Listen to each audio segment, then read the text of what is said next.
Hello everyone and welcome, good evening, good afternoon, good morning, wherever you're watching from in the world.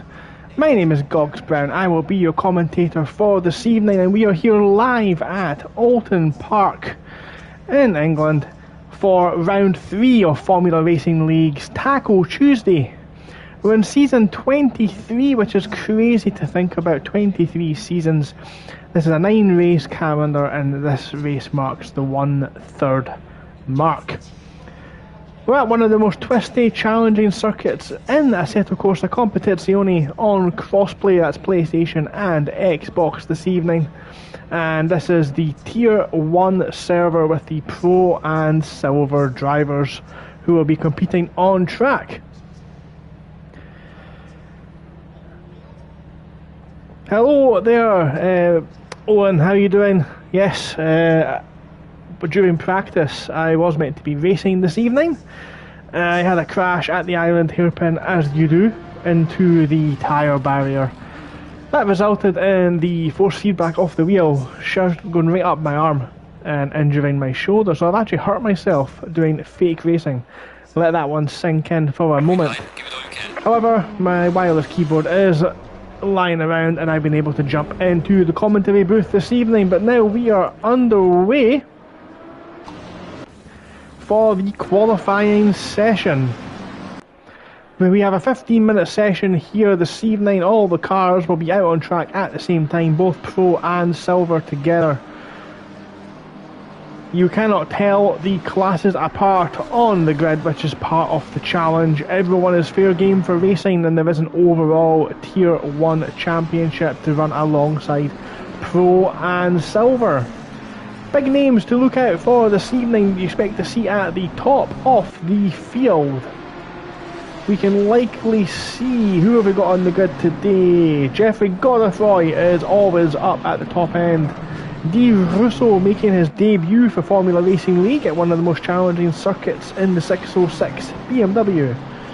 Then we have Morgan Grace, Luke Prentice, the usual suspects up at the top. Matteo D'Amica is also a firm favourite on Tuesday evenings. Andrew Tulloch always there or thereabouts as well.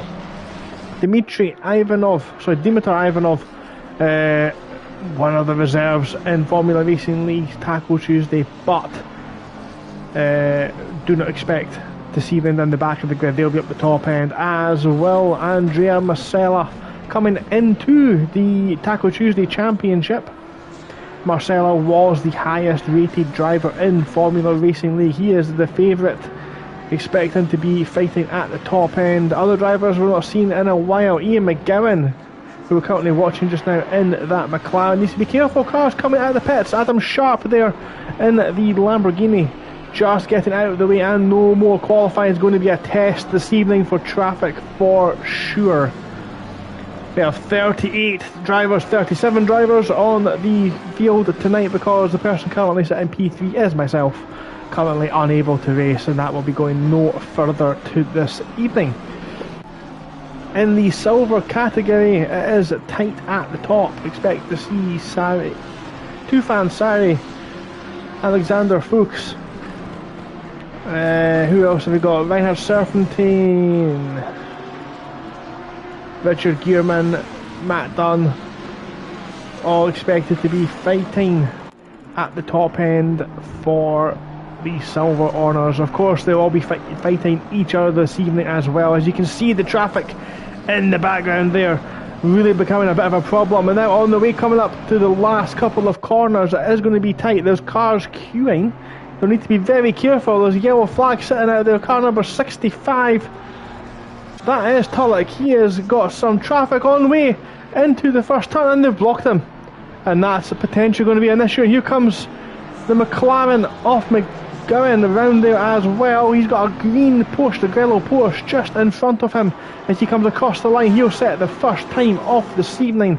It's a 1:34.2. That's a very fast time, and we expect that one to be up there near the top. 1:33 There's the lap times we're expecting to see in practice, and now we're going to see a lot of flashing lights. You can see there the circuit map on the bottom right of the screen, just how packed this circuit is. But I think what we'll do now is we're going to pick up with one of the drivers as they approach, and flashing lights there as well. He's not happy. One of the drivers as they approach the first flying lap of Reinhardt's Serpentine will come on board with the South African into turn 1. Keep the car over to the left hand side as the track begins to fall away on exit. Need to be careful with the track limits. Turn 2 is flat out. Watch the bump on the inside for the braking zone into 3.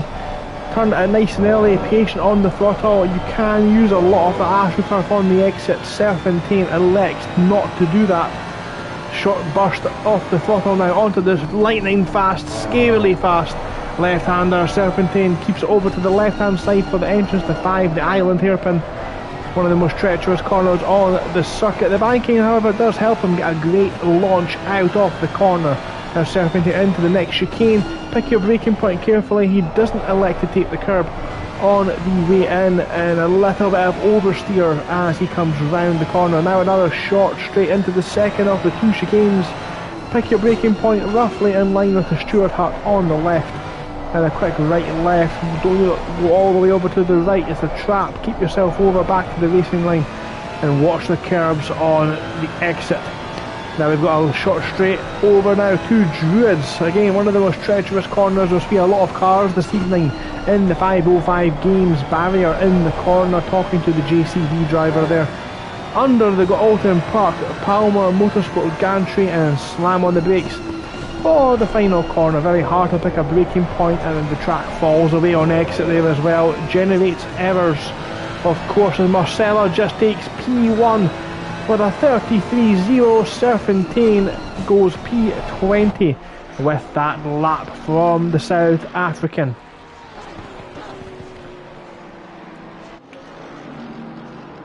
Mike Austell, now he looks like he's got McGowan just behind him. Bit of traffic here, of course, on track. It is going to be very difficult for the drivers to navigate their way through the field this evening. This, of course, is only the qualifying session. This will determine the starting grid for what is the 19-minute, the first of 2 special editions here at FRL. 2 mandatory stops later on, a test of endurance, a marathon and not a sprint. However, the drivers will want to get themselves as far up the order as possible. Now here comes Austell up over the crest and across the line. Can he improve? He does.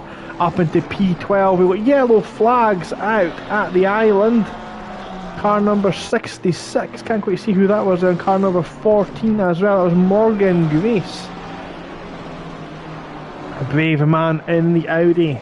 Here comes Jamie Thacker now.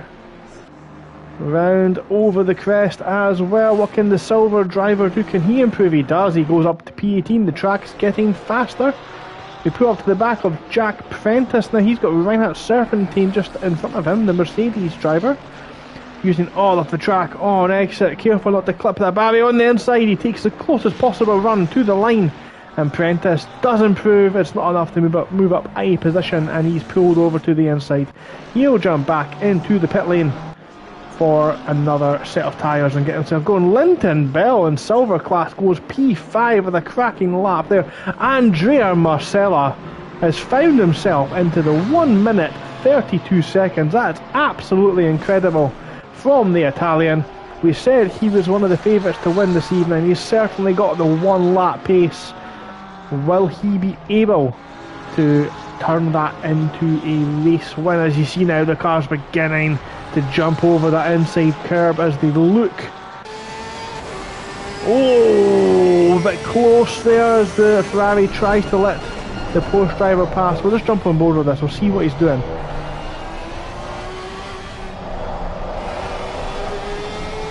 He's just got so much confidence. Knows when the car is going to turn, when it's going to oversteer and understeer.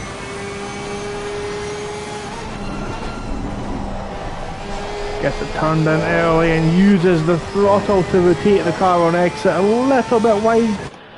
That's not going to punish him too much as the helicopter picks him up now for the final corner. Got a good view of the racing line there, but doesn't quite show the elevation changes. But Marcella is actually going into the pits. And he's got in there, he's going to get a new set of fresh tyres and get himself moving. Let's have a look with one of the Lamborghinis on the grid, Greg Wood. A couple of the drivers who are teetering on the edge of relegation from Silver back into Pro-Am. Greg Wood, Ivan Glunkin, Jochen Vereth.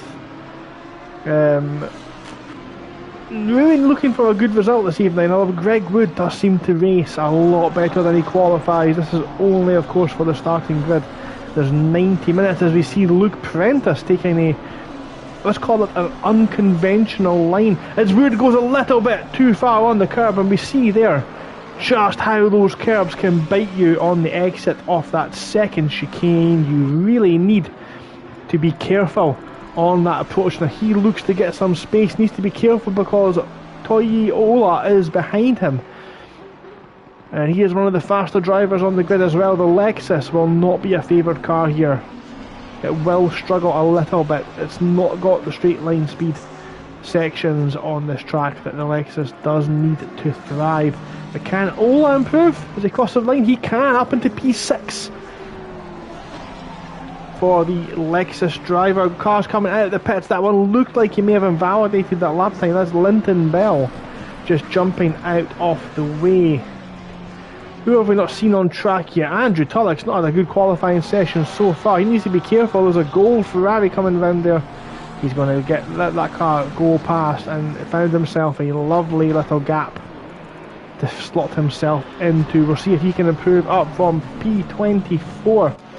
Mikhail Chalakov's in the 181 BMW. He's got a very fast looking Serpentine, seems to be in every shot this evening.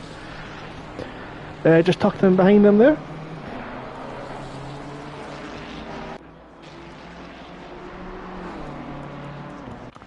Alexander Fuchs in the Audi. We expect to see a couple of Audis up the top end this evening if they can conquer the curbs, and that is Greg Wood parked at the end of the second chicane there. He looks like he's had an incident. He's taken to the runoff area. I think he's now returned back. No, he's not. He's going to continue. Maybe he's looking for some clean air potentially. Looks like he's found it. That'll help him, of course. I'm hearing car number 69 has found himself in a little bit of a pack there. Who is car 69? There's a lot of cars running very close proximity down the back straight.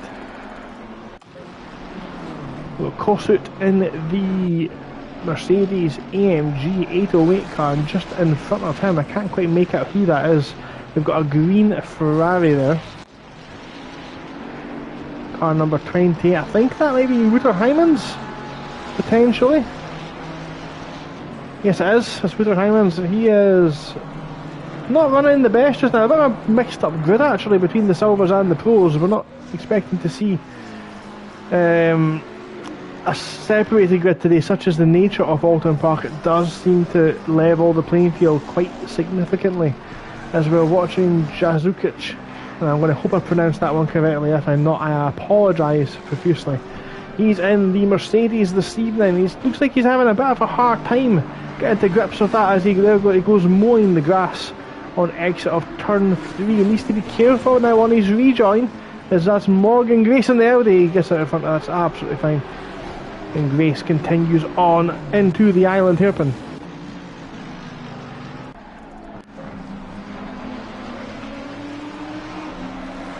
So up at the top then with 2 minutes to go. This is now the business end of qualifying. Car number 33 is off at the end of the track there. Can't quite see exactly who that is. That's Richard Gearman's parked up. Oh no! Is he going to have enough time to get himself back out on track? Car number 333 as well had an incident there at the island hairpin. That's Kaluga, not... As Luke Prentice is parked up, and is he going to go for another shot? I think he will. Car number 32 still sitting there. Who is car 32? That's Greg Wood, showing his yellow flags back in the pit lane now as well. So a couple of the drivers will be struggling to improve as they go. Marcella's in the pit lane. He'll not be going any further, but he is sitting in the provisional pole position. As McGowan's still out there, he's going to have maybe one, maybe two more laps to try and bridge that gap. And we've got a car there in the wall on the exit of turn 1 that might have put McGowan off as he's ran just a little bit wide, missed the apex ever so slightly. D'Amica's just ahead of him on the track. There he is, going into turn 4. He's currently sitting P3. The debutant Dominic Russo is now running over the last lap. He may have just run a little bit wide over that curb. Has it invalidated his lap? Will he continue? He's definitely not improved anyway. Jack King's in the pits. He'll start no higher than P6 this evening. Ola's 7th, Luke Prentice 8th, Pocan in 9th, and Rovrak is sitting in P10 in the I'm Loving It machine. Linton Bell, I believe, leads silver in P11. Adam Sharp in the Lambo will start no higher than P12. Jack Prentice still out there lapping. They've got Fuchs 15th, Godefroy 16th. Way down the field for Godefroy is. That is a big slide from Austell coming round Druids. He's going to have to get out of the way. He may still be on a valid lap and he may get away with it, but we've got cars in close proximity there coming down the back straight. That's a Lamborghini, the liquid moly Lamborghini of car number 8. That is Jochen Verith, who may or may not have been obstructed there. 19 seconds left to go. These guys are going to get one more lap, and look at the traffic there, and it's absolutely chaos for them. McGowan's done. McGowan's done. He's ran wide. It is the end of his qualifying. He'll start no more higher than P2. Amica's got an opportunity, as has Russo, to leapfrog McGowan, but it definitely is tight up at the top, as that is the checkered flag now for qualifying. There'll be no more laps coming around now. That is the end of the qualifying session. They'll get to complete the laps that they're on. We see the BMW bouncing really aggressively over those curbs. McGowan's done. Amica's still going around the island hairpin.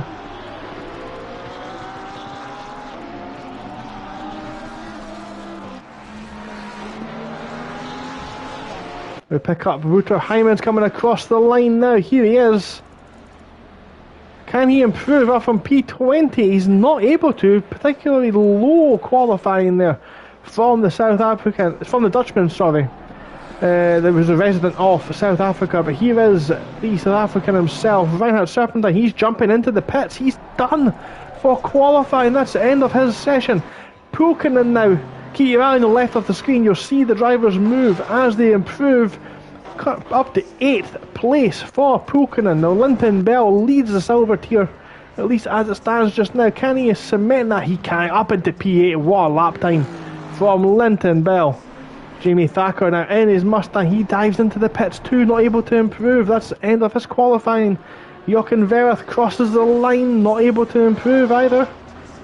Only a couple of more cars still to come round the line. Alexander Kalugan, he will have to serve a drive-through this evening in the race, and that's the end of qualifying. That's the final driver to cross the line on a valid lap, and that is the grid for Taco Tuesday, set for round 3 at Oulton Park.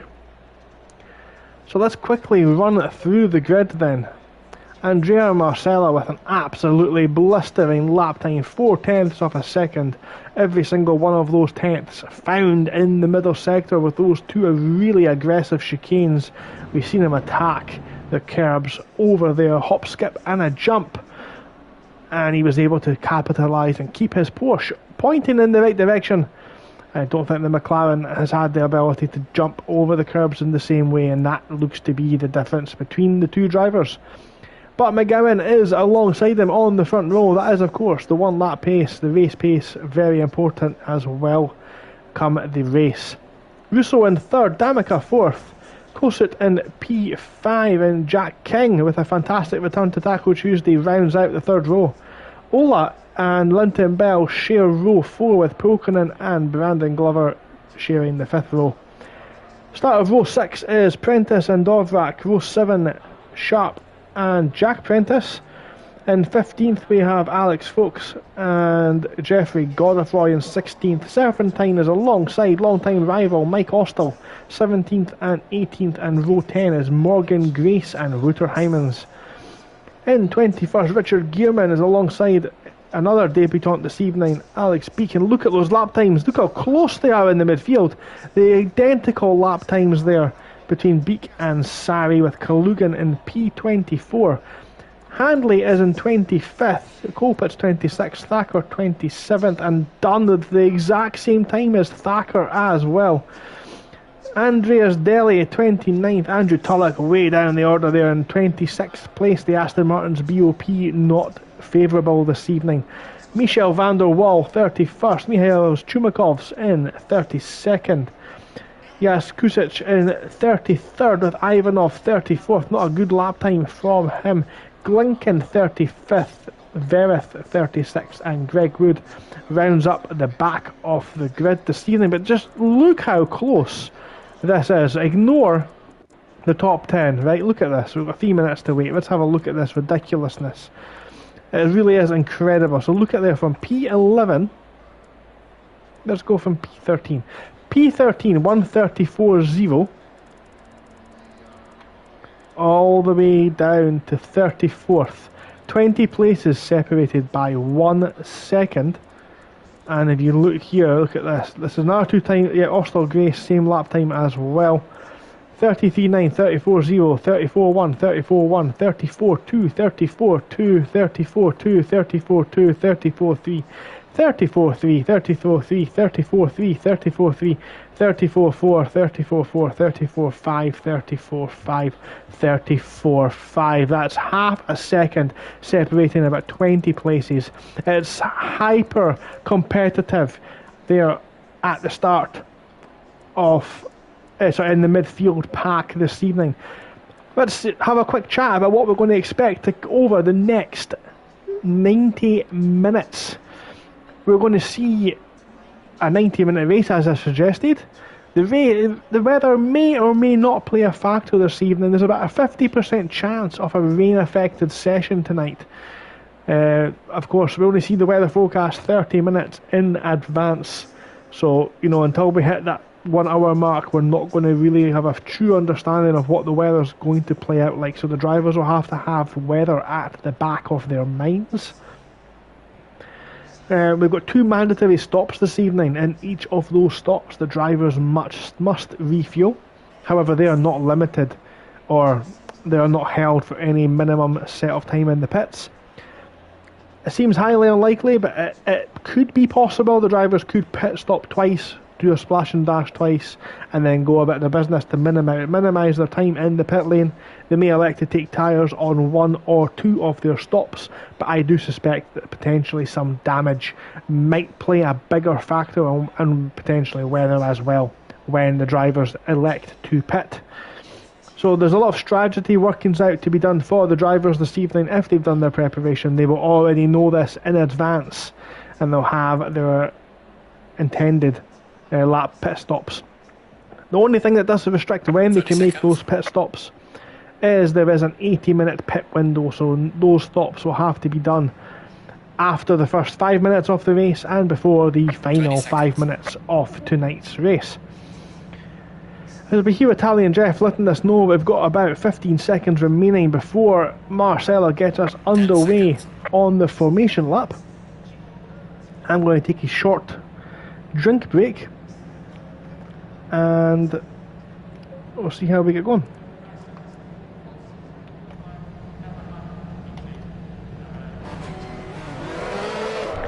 So here's the view from Marcella as he gets us now underway.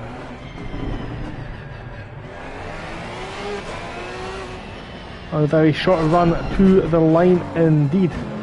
Now we jump back there with Jack Prentice. We'll have a quick look at some of the corners in slow motion once again.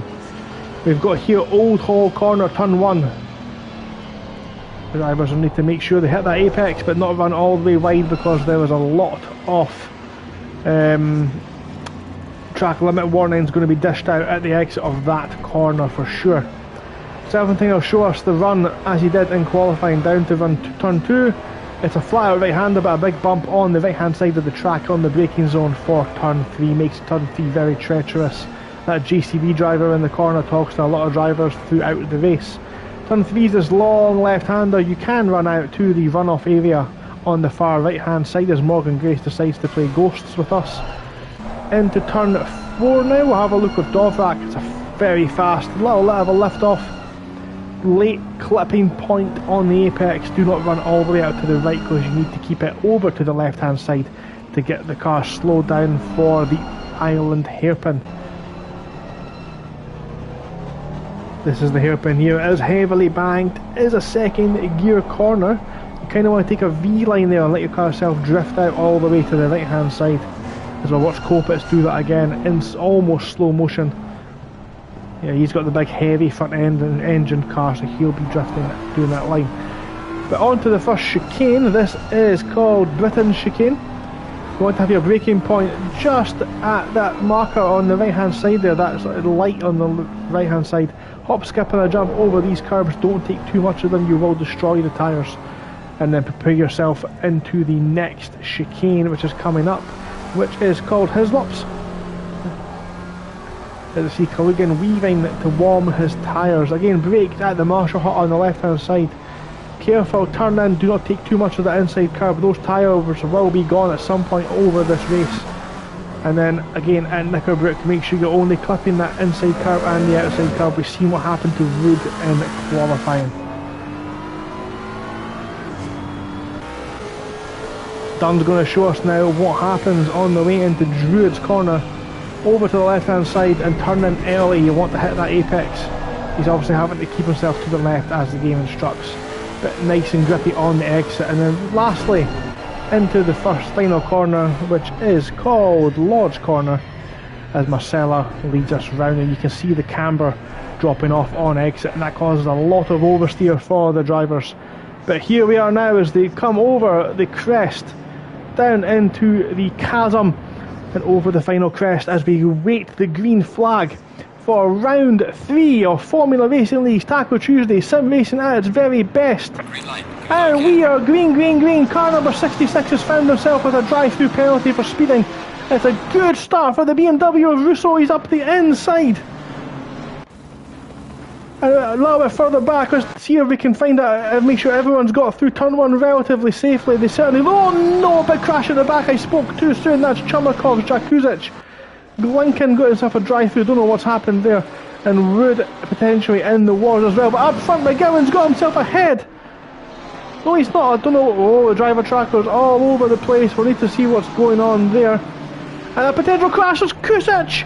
Kusic is in the wall at the island hairpin. It's a huge crash. You need to be extremely careful on his rejoin. There's going to have to wait for the whole field to come round before he's able to get back on the track, and that's not a good start for the Mercedes driver, as Marcella has pulled out a huge gap. Amica's got himself ahead of McGowan. A little bit further in the background there, that's King, Linton, Bell and Ola all battling for position. It's so close there. Brandon Glover and Pulkinen on the back. That little five-some I expect to continue throughout the field this evening. Luke Prentice under severe pressure. It looks like a little bit of contact between Prentice. Now there's a BMW driver that looked like Dovrak. Prentice is going to have to be careful again on his rejoin onto the circuit. And he's going to rejoin all the way back there as well. Not the way he would have looked to start tonight's race. Linton Bell defending from Ola as King looks to have put a bit of a distance between those two already. Ola is all over the back of the McLaren. You look back the way there and it looks like Ola has pulled himself around to the outside. Linton Bell goes defensive into turn 1 and nearly loses the back end. That's going to put Ola all over his backside as he goes round the outside of turn 3 and they almost touch. Ola's got the inside line, he's going to go deep through there and he needs to be careful, does Linton Bell, because he's got Glover all over the back, waiting to pounce on him as well. Certainly there's a lot of action going on through here this evening, and we'll try and keep in touch with everything that's going on. There's more contact a little bit further back. We see the car facing the wrong way there. I don't know who that is. It looks like Jake Handley potentially. I'm struggling to get a hold of him. There he is, Jake Handley. Also now having to fight himself back through the field this evening. And it looks very congested. Very congested. They can run down the M6 motorway. Verith looks to go side by side with Wood. Two Lamborghinis into this chicane. It doesn't go any longer. And there's contact. That looked like Wood turned into him. Verith has to go to the outside and take avoiding action, and that one might appear in the steward's room later on this evening. Thacker has got himself in a very interesting position there. He's ahead of now Kalugan and Gearman is the Mustang driver, and I wonder if he can keep that one up. Up at the front though, it's Andrea Masella. Absolutely flying. We've got there a Glinken, a stop-go 20-second penalty. That's very likely for cutting chicanes. He's had an absolute nightmare. He's cut another one that's not going to go well for him if he continues like that. The game will potentially see fit to automatically disqualify him from the field. We've got a driver falling down the field. That's Sari. Or is it Ostel? No, it's not, sorry. It's just the timing board updating itself. Kusur is elected to pit, so he's effectively now 3-stopping. And that is not going to go well for him, as we now see 2 Lamborghinis again. We've got Wood and Prentice. We've seen Wood defend from one Lamborghini earlier on. Can he do it from the pro driver behind him now as well?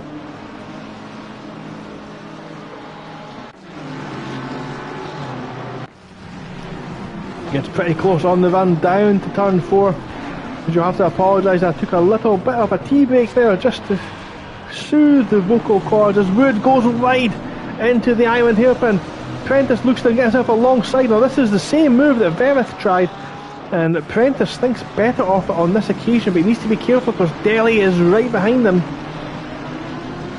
Deli is right there, looking to capitalise on the Wood under pressure from Prentice. This is such a close battle between 2 evenly matched cars. Wood takes himself a position in the middle of the track, gives absolutely no quarter. He asks himself, do I care that you are a pro? And the answer is, I do not, sir. A little bit up ahead, we've got Ivanov all over the back of Michel van der Wal. He looks like he's fighting some demons with that car. Some interesting bodywork alterations on the back of that car. Potentially he may have just been hit as well. And that is now the start of the pit window, so the leaders have went past. That these guys will have the opportunity to dive into the pits and get out of traffic. None of them take that opportunity, at least at the meantime, but Luke Prentice absolutely does, and he attacks that line. And did he get that slowed down in time? Only time will tell, as Handley in the Porsche follows him into the pit lane, as does Jochen Vera. 3 drivers at the back there looking to get some clean air, but they'll need to make sure they get back out in front of the leader before they come round. Car number 71 is shown as off track there. That's Van der Wal, and Van der Wal's ported to the pit lane. That's the end of Van der Wal's race this evening. He's very unlikely to be continuing after that one. That's going to cost him a lot. His car 333, that's Luke Prentice, exits the pit lane, and he has got a huge amount of clean air, and that will suit the Englishman right down to a T as he looks to fight his way back up through the field. So don't ask me how it's happened, because we've missed it on camera. Linton Bell has got himself ahead of King, the silver driver, now running up in P4. It's a fantastic display of pace from the McLaren driver, but he has got a fellow stablemate off McLaren right all over his back end, and here comes Jack King. We're on board now with the Irishman, and he's going to potentially look here into Oulton. He doesn't, he backs off, but he makes sure he clips that apex. And Linton Bell as well looks to have a very good exit there. Some congestion then a little bit further back as we see Morgan Grace contemplate a move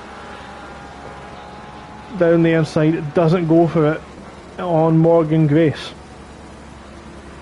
But Russo is only a couple of tenths behind. Just have backed off a little bit into the island hairpin. Very tricky, of course, at Oulton Park to manufacture that overtake. You really have to work at it.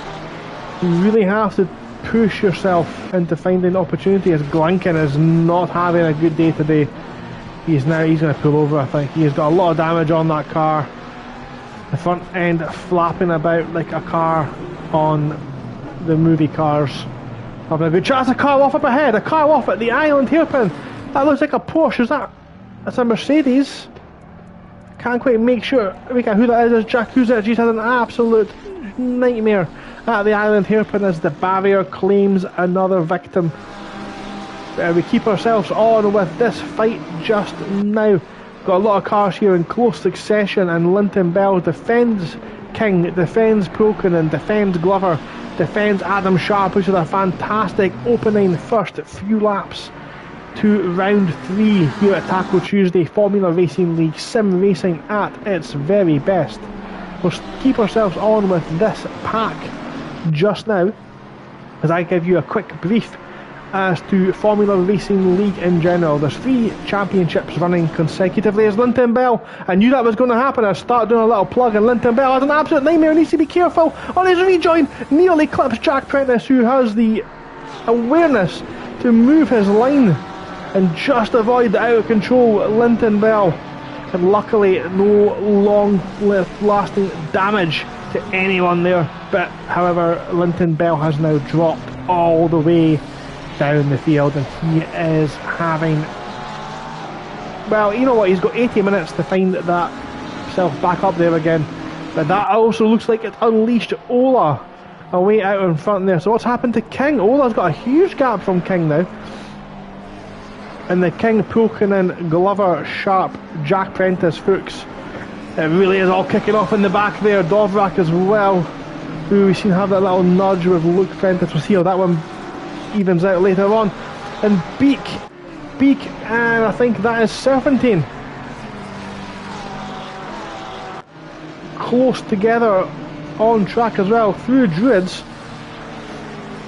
Arthur Beak all over the back of the South African, just ahead of action all over the track there. Russo contemplates a dive, Hyman's defends just in front, and Sir Beak is not able to get in front of Serpentine either.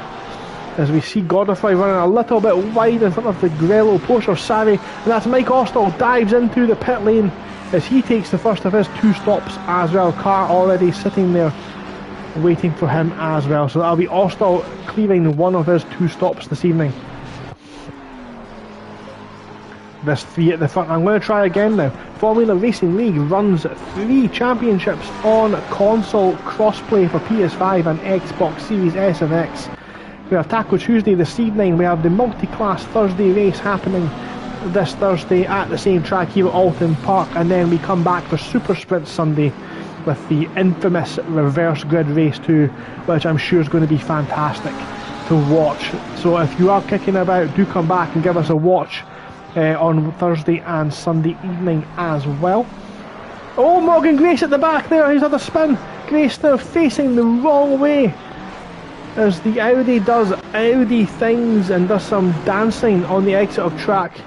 Morgan Grace, of course. Oh, we've got Hymans off there. Morgan Grace and Hymans were close together. I wonder if there's maybe been contact.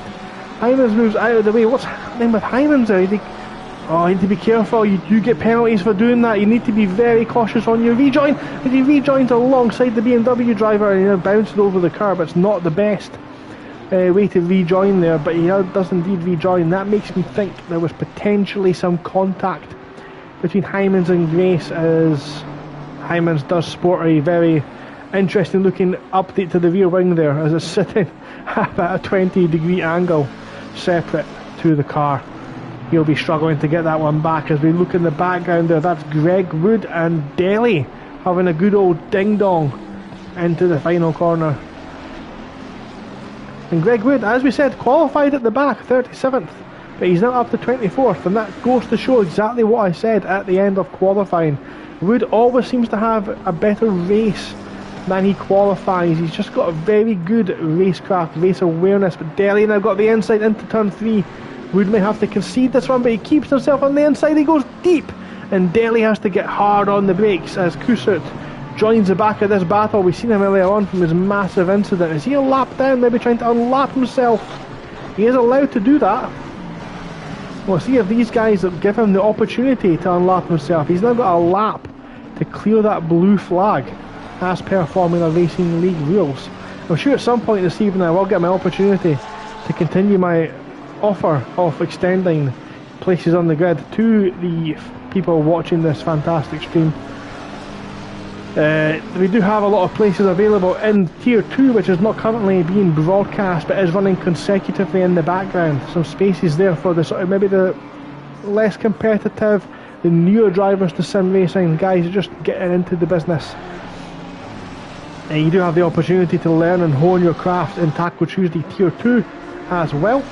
Tons of space available on that, and you can sign up through www.thesimgrid.com/Formula Racing League. So give that a visit and get yourself signed up and see why this really is sim racing at its very best. So as we rejoin this battle now up at the front, this is the battle for 4th place. We have King, Pulkinen, Glover and Sharp. Just ahead of this, we've got McGowan, who's now caught up to the back of the Lexus. McGowan had some issues at the start, but looks to have now fought his way back. Or potentially, McGowan's had more issues, and Ola's taking McGowan. I'm absolutely having a complete Murray Walker moment. It looks like a pretty good fight there in the background. I'm going to just jump to that one just now. Daly all over the back of Wood still. Kusut's unlapped himself. He's now got Wouter Heymans, who we've seen damaged there. He's now pitted as well. I think that may be for position between Kusut and Heymans. And we see now there's Wood got himself a battle with Daly. He goes defensive into the chicane. It's not going to go well for him on exit, but he does seem to get the traction down. But here comes Daly, all on his rear wing, but Wood again goes very defensive, and again, if you just take a slight defensive line, it becomes nearly impossible to make a pass on the inside. There's Daly, manages to go wide. That's going to put Austell on his tail in the background now as well. Austell in the Porsche. Look how close they're side by side. Dyson as they go over the crest, the very bumpy section. And Wood, the rear wing of Wood has got a fantastic view of this, but Wood misses the apex to do Druids. And that's not going to go well for himself either. We'll jump back again at this battle for 2nd place. McGowan versus Ola, but Marcella up front has scampered away. 15 minutes gone and 12 minutes is the gap. 12 seconds is the gap. This is now the battle for 2nd place. Now if you are one of the drivers who will be inevitably watching this stream back, or maybe you're just a sim racing fan and you love watching it free on YouTube, to contribute to Formula Racing League, what you can do is support the league through the Patreon system. Now, for as little as £3 a month plus tax in whatever country you're from, you can support the league and help paying for the servers, the running of the league, the hiring and broadcasting of such streams such as this one as well, hiring of commentators. There's loads of other amenities that go with sim racing as well, and to support the league for as little as £3 a month, less than the price it would cost to have one of your favourite burgers from your favourite American fast food chains. It's a great deal. You get a lot of bang for your buck. You get your live stream posted on Formula Racing League's Discord, which has, last I checked, over 5,000 members and over 600 free at any time as Ola runs wide. And all 600 of those guys, and you guys watching as well live, are seeing McGowan all over the back of the Lexus. You do get, as a driver, you get your live stream broadcast to everyone on Formula Racing League's Discord as well. Everyone will be notified when you go live. Almost like investing in yourself. You get first opportunity to sign up for all of Formula Racing League's events. Our resident artist, Mr. Chris Gedman, will design you a logo for Discord and all your socials for sim racing as well. So there really is a lot to gain from, amongst other, there's other benefits there as well, which I can't remember off the top of my head, but it really is a lot to gain for as little as £3 a month. And if you really think about it, it's not that much, and you get so much out of it. So do consider, if you can afford to, please donate and help Formula Racing League continue to provide sim racing at its very best. That's a good sign. We've only managed to get less than 20 minutes. I got my first plug of the evening in. Completely shameless, of course, and now we will go back to focusing on the racing. So thank you so much for making sure that staying with us while I do my obligations to our sponsors. So we are now 12 laps in. Marcelo leads Ola by 14.1 seconds. We've got McGowan in P3 chasing down Ola as they approach a couple of back markers now. We've got Jake Handley, car number 32 has received a drive-through for track limits of Greg Wood. I'll give him where Wood is on the track. I can't quite see exactly where he is, but there's loads of places on this track where the track limits demon can bite you. Blue flags now showing for the car ahead. That is Hanley, so Hanley will now be getting the blue flags. He now has a lap to let these guys through once they get within range. There's of course some quite intricate rules in Formula Racing League regarding the blue flag rules. Just to clarify, within range means when you get within 0.5 seconds at the start of a straight, you must let the car through before the end of the straight. What defines a straight is obviously contentious and could potentially be left room for argument. So as long as the drivers let the guys through safely and don't hold them up for longer than a lap, that is very likely what is considered safe. Now this looks a little bit testy there from Hanley. He should really be letting these guys through now. That's not okay. Hopefully he'll do it now. Yeah, he moves off the racing line now, but that was a little bit suspicious from the Porsche driver as he lets both second and third place through to continue their epic battle here at Oulton Park. Jack King's behind and he looks like he's run wide, and that's put Glover on his rear wing now. Glover in the Mustang's going to have the straight line speed advantage. King goes slightly defensive, and that's what we've seen Wood do earlier on as well. If you just position your car about half a car width off the widest point of the track, it becomes very difficult for the cars behind to overtake. The superior downforce allows King to accelerate out of that corner and keep himself in the advantageous place ahead of the Mustang. So King run his return to Taco Tuesday running very well up there in P4. He takes a bit of a V-line, I'm going to call it a V-line, I assume he's not understeered there, let's call that intentional. Let's not throw him completely under the bus just yet. Dovak shown is in the pit, so he's now pitted and moving down. He's getting his first stop this evening out of the way. Let's jump back into this pack here because it's really picked up. Serpentine's pulled out a bit of a gap now from Godefroy, or got ahead of Godefroy. Sammy's got a little bit of damage showing, and it's Arthur Beek, Jamie Thacker, Linton Bell, Alexander Krolugan and Richard Gearman all in a close proximity to each other. And it's almost, this is what we're talking about, the hyper competitive nature of Formula Racing League. The midfield in this tier is so compact. All it takes is one tiny mistake and that generates a series of events, potentially overtakes, hazards, you name it, it can all happen. Anything can happen, and it usually does here on Tuesday nights.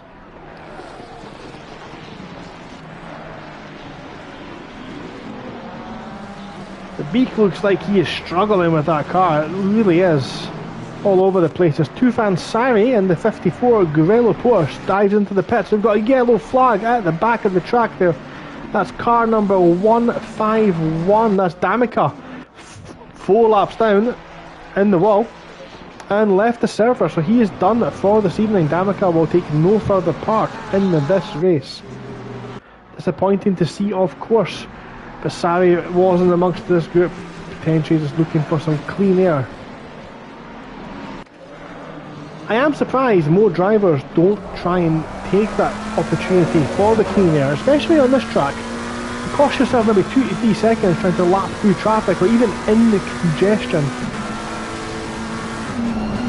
It really can pay. You know, lose yourself 5 or 6 seconds later on refueling and just take the early stop.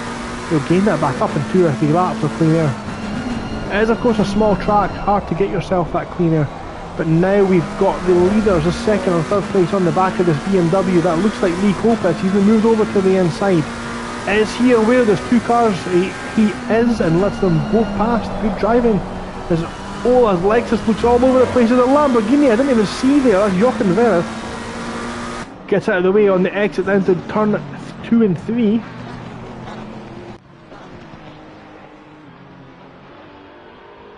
The Ola's felt the need to get defensive here. The Lexus has a straight line speed and he cuts back to the racing line. Doesn't feel the need to defend that fresh air. Now I know there's action going all around the track, but look at this battle. This is the battle for P2 in the Taco Tuesday Pro tier. This is some of the best sim racers we have in the league. and they're battling tooth and nail around the back end of this. Probably what might be considered, some might consider anyway, the most challenging circuit we'll be going to this season. We've already been to two massively wide, smooth tracks as King finally makes a mistake, and that allows Glover to power around the outside using all of the stallions in that Mustang and get the position ahead of King. So can King stay with him, or was Glover just biding his time, waiting for the opportunity to go? Time will tell, of course. Now Russo's looking like he's in a very close battle. That's obviously out of date. So that gap to Jack Prentice. Russo's got himself in front of Jack Prentice, and I wonder if there's really been contact there, because that looks like a very damaged BMW. It struggled with understeer there. Now here comes Jack Prentice. Russo doesn't feel the need to defend fresh air. The Mercedes not known for being able to stop on a dime. No one peels off left into the pit lane, at least not yet.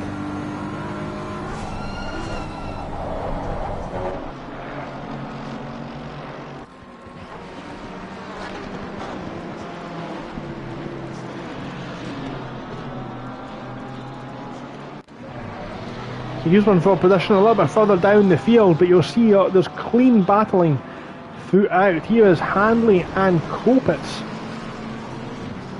Both drivers in silver. Both drivers you'd expect to be at the front end of silver, but both drivers obviously having some issue with the track. With yellow flags down there at Island Hairpin. That's a Ferrari off track. Who is that? That's Jochen Vereth. Struggling to rejoin. Maybe he's in a big crash there, Vereth. Looks like he was fighting with these guys just in front there, Dunn and Sari. Bit of damage on the front of that car, flashing there as it's Serpentine. It's not Serpentine, that'll be Beak. As Beak approaches the back of his compatriot. Both drivers will be having damage, but I think this will be for blue flags, and I think Vereth will be obliged to get out of the way. Now he doesn't have to get out of the way until the straight, as Beak needs to recognise that. The event does get out of the way now. Beak needs to be a little bit more patient there and just let Vereth have the opportunity to move safely out of his way. Vereth doesn't need to force himself off track to do so. He's got a race to race in as well. This is the battle up there for P2 again. We've got Ola and McGowan. They're really pushing each other. But you just feel that McGowan might have the legs on Ola, but potentially some tyre wear, as that Lexus just straight lines that curb. And if he does that many more times, those tyres will not last very long in this race. We've got just over 1 hour to go.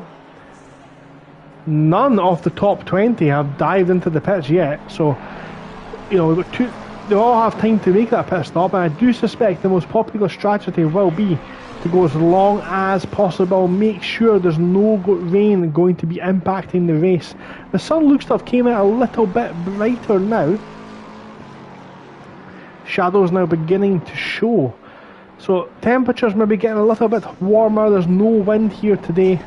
That won't be affecting the aerodynamics of the car. 717's in the pits again. I think that is Hyman's.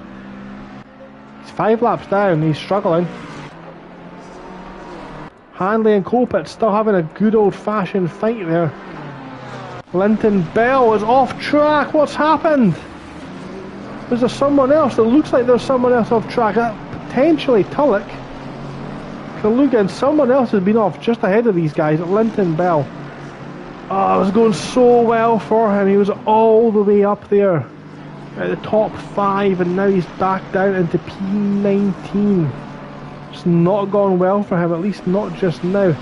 Ivanov, we expected to see him a little bit further up, as a lot of drivers now peel into the pit lane. We're close to the half-hour mark. Are we maybe seeing? Let's see what they do. Let's see what they do. Well, they're in there for a couple of seconds, so that looks like more than just a splash and dash. It looks like they're taking tyres. potentially with the intent to go to the end.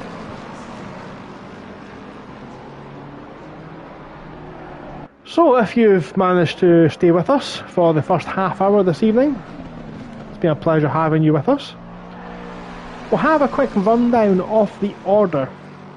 Marcella decided that this is now his race, and this is now Marcella Racing League, and he has taken away up front, and he is now many seconds ahead, nearly a full sector of the guys running in second and third. That is these two we're watching on screen just now, Ola and McGowan, deciding to put on a show. Now there's cars leaving the pit lane. Will these guys now get involved in the battle for P2? They need to be so careful, as that Mustang nearly gets caught on the way into turn 2 and 3. And that's put off Ola for sure. The Mustang will now move out of the way, as that is a very close call from McGowan. You can tell he's pushing. He really wants to get himself up into P2. He qualified second, and he's had some issues earlier on, and he's fought his way back as he now takes the high line round the island hairpin. As we move a little bit further down, Brandon Glover's 13 seconds behind this battle. He's just got himself ahead of Jack King on his return to Formula Racing League. Adam Sharp finally looking to hit some form in that Lamborghini, running P6. Pulkin in 7th, Russo and also his debut this evening in FRL, running 8th. Jack Prentice in 9th and Serpentine 10th, and he's just holding on ahead of Godefroy. Grayson P12, Gearman in the pits in P13, Kalugan 14th, Tulloch 15th, Chamakov 16th, Ostal, Daly, Luke Prentice, who pitted early for some clean air, fighting his way back through the track. Jakuzic, Sari and Dunn, Ivanov, Thacker beat Kopitz, and Hanley battling in close proximity as well. At the other end of the grid, Linton Bell, who's now finally pitted and decided he's going to come back out and try and get some clean air and fight his way back up the grid that way. Dovrak in 29th, Verith, who we've seen have an accident with Kossuth as well, having that lap 1 issue at the island hairpin. Greg Wood down in 32nd, but has made his pit stop. Glinken in 33rd and Hyman's 34th. Both look like they've retired. We've lost some other drivers along the way as well. We did have 37 starters this evening. 38 if you include practice. But myself and move here potentially. Ola goes defensive into the island hairpin. He's got the inside line. That will very likely see him come out of the corner ahead. But as you can see there, that V line didn't necessarily work out for the McLaren. We did have 38 starters in the practice session, but myself and my infinite wisdom had an incident on the way into the island hairpin and jarred my shoulder with the force feedback of the wheel. Hence why I'm now behind the mic this evening, bringing the race to you guys live in the absence of my colleague Andrea Mattiavelli, who is taking a lovely holiday this week, a well-deserved holiday from the Italian. I hope you don't mind my dulcet tones too much, however. It is interesting to point out that Marcella has now pitted and got himself in traffic. Now Jack Prentice is seen fit to use a little bit of his awareness. We mentioned his awareness as well, one of the more experienced drivers on the grid.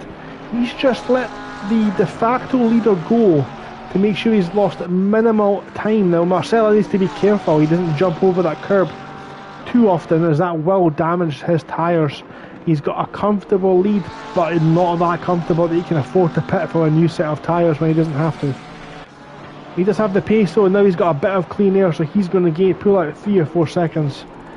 A little bit more on his rivals just now. Adam Sharp looks to have closed in a little bit on the back of Pulkkinen. Been an interesting season for the Yorkshireman, as you can tell by his Leeds liveried car. You'll appreciate me saying that. Struggled to get the grips with the Lamborghini, but it is a new car, and that was of course only race 3, and it looks like he's now finally hit a little bit of form. He's running comfortably in P5. He's got a very fast looking BMW behind, albeit slightly damaged. And he's got Pulkkinen lapping Gearman. Gearman goes back to the racing line. Now, I understand why he's done that, but Sharp might not be too impressed with that one. I expect to see Guillermin move at some point now. It looks like he's not going to. Now he obviously feels that it's not safe to let the car past here, and I completely understand that. It's not really a straight, it's constantly turning the wheel, and he moves off now on the back corner, just before the final corner. That's good driving from the Dutchman as he lets both cars through there. Good driving.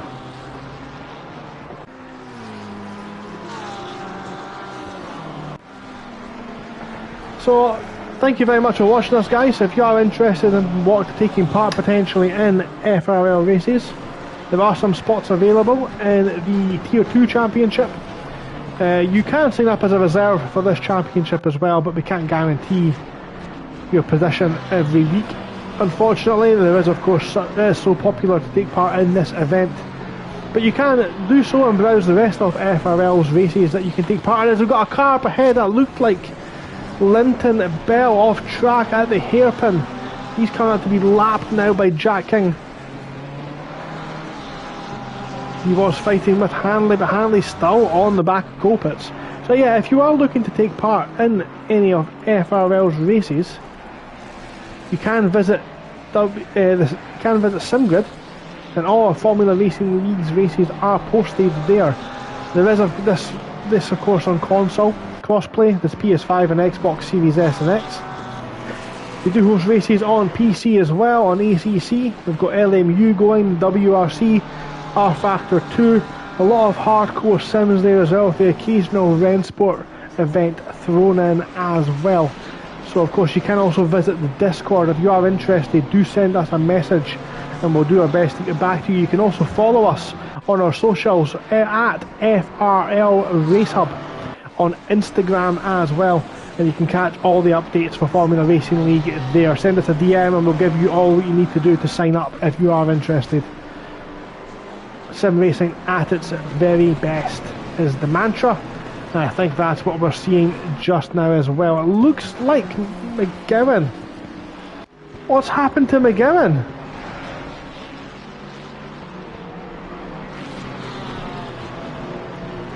Oh no! He's in the pits. Has he been disconnected?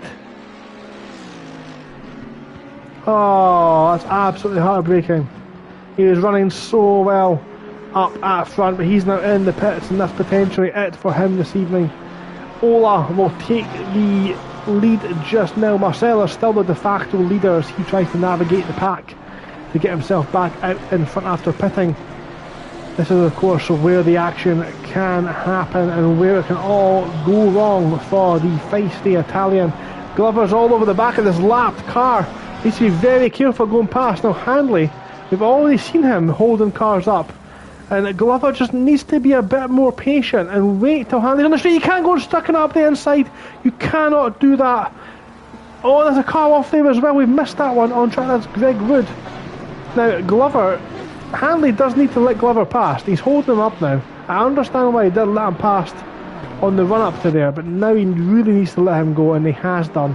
Handley needs to be a bit more careful with the blue flags, I feel.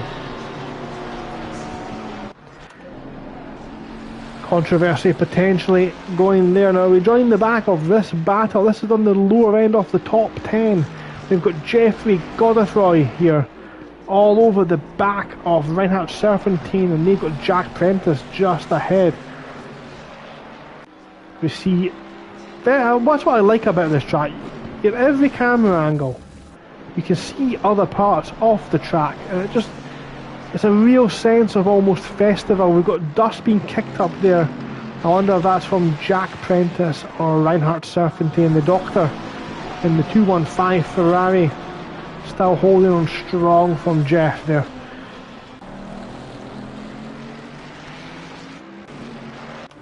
Interesting battle.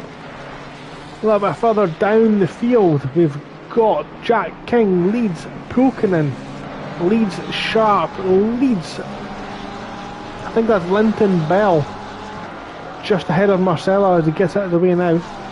So Marcella had blue flag assistance there. He won't get blue flag assistance from these guys.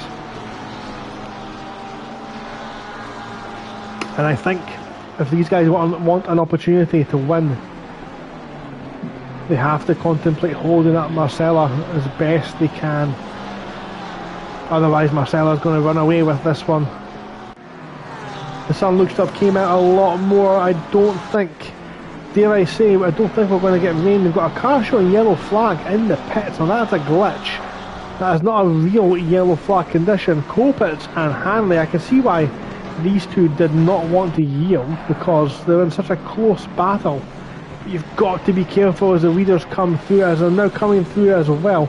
Pulkkinen now and Jack King beginning to approach these guys. Blue flags out again, and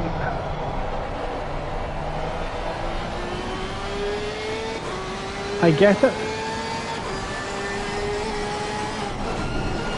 I get why they don't want to let the cars pass. As Hanley runs right, no, he'll need to let them pass. He's rejoined in front, and that's allowed. Pulkkinen through. Now, Jack King will not be happy with that one. He won't be happy. That was a dangerous rejoin potentially there.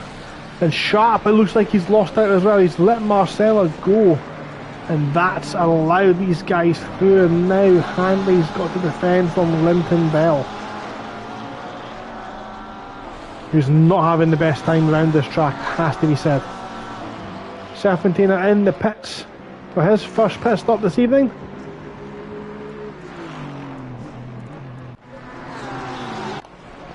Here comes Marcella on the inside of Jack King. Is he going to try it? He doesn't. He ducks out of it. King's having none of it. But King will not be best pleased, as we just see now Pulkkinen dive into the pits for his first stop this evening. As Marcelo goes down the inside of Jack King, he gets his nose alongside. Could it be argued that he's pushed Jack out? Potentially. We've got a car off in the back there. That looked like Hanley's in the wall. I suspect that'll be the end of Hanley's evening. The 17 now looks to rejoin, and we really see now the pace difference of the pro driver's race pace. Godefroy has got himself ahead off Serpentine, I believe. That's 144. Could be mistaken, I've lost track. There's so much going on. Chomakov's running well up in P12 just now, of course, yet to pit, as is Ostal, who pits now for his final stop. Now, it's not unheard of. Okay, tyres can go potentially up to 80-90 minutes. Tyres don't limit the car here. Ostal's had a bad time there finding his pit box. It's not went well. Ostal not finding his pit box very well. There are a couple of cars in the pits there, so Russo and Ostal. Delhi as well. Interesting. Very interesting. So let's see, who have we got battling on track? Here we go, Adam Sharp, Jack King. Adam Sharp's going in the pit, so he's ruined that for us. Thank you very much, Adam. Godefroy, Jeffrey Godefroy. Thank you, Jeff. Now, both of these guys are Formula Racing League Patreon supporters. They both contribute to the league. They both have access to their own private practice server hosted by FRL to allow the drivers to practice in advance of the rest of the league, so pay to win almost. But that's absolutely fine. They pay for the servers. It's only fair they have one to practice in. That makes absolute sense. And they'll have their own Discord server as well. They're invited to discuss things that non-FRL Patreon supporters do not get to be a part of. You're missing out, haha. Only way you can find out what we're saying about you is, of course, to become a Patreon supporter of Formula Racing League. Second shameless plug in there as well this evening. I'm doing well. That's 2 for 2. So right now, Ola leads on track. The yellow flag showing there at the island hairpin. Now who's that for? Greg Wood. He's off track again, potentially, or is he letting the lapped cars past? Not entirely sure. Delhi looks like he's in a massive crash. In comes Ola for his pit stop. Glover potentially going to be taking the reins off the race just now. And round about the halfway point is where I'd expect to see a lot of cars now jump into the pits. Strategy wise, it's a good choice. It gives you the opportunity to spread your tyre wear evenly throughout the race, and then either pitting early or pitting as late as possible to give yourself a splash and dash to minimise your time in the pits and still taking care of that that 2 mandatory pit stop rule and making sure you've got that. Now car 18, that's Dovrak. Dovrak's had a crash. He's done both these pit stops and he's had a crash, I think, coming out of the pits. And that, he will not be loving that car. That will not be nice to handle. He may have to come back. Oh no, he's going to talk to the GCB driver on the exit of turn 3. I said we see some people down there this evening. We've seen a couple doing some lawn mowing all the way down there, but Dovrak is not running to his utmost potential. And the frightening thing now for Brandon Glover is that Marcella has almost a pit stop in hand from Glover. Car 18, that is Dovrak, isn't it? He's off at the island here, but he's sitting in a very precarious position. Now, Serpentine's going to come round here. He needs to be so careful. There's Dovrak. This car's going to be... Oh, there's not a lot of room to navigate there, and there's some very high-profile names coming round. No, no, no, no, no, no!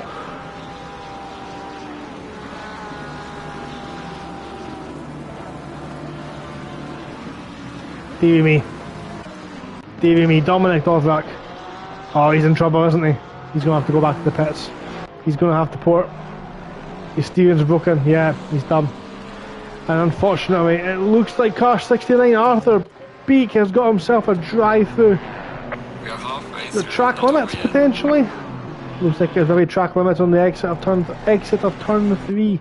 Marcella retakes the lead. Now, what we've seen with some of the way these cars have been behaving this evening, there's some issues with the blue flags. It's a tricky track for overtaking, of course. But we've seen a lot of spicy moves going on. But I don't think that will help Beach's chances this evening. Just ahead of this, Thacker. Now this looks like lap cars. I told you that those tyres would not last the race on the apex of that chicane. And now they're sitting on the outside. I wonder where they're going to end up by the end of the race. I have seen them end up somewhere on the run down to this corner before on some races here. I don't suspect we'll get that this evening, but Andrea Marcella now looks like Glover's pitted and came up behind Polkinen still.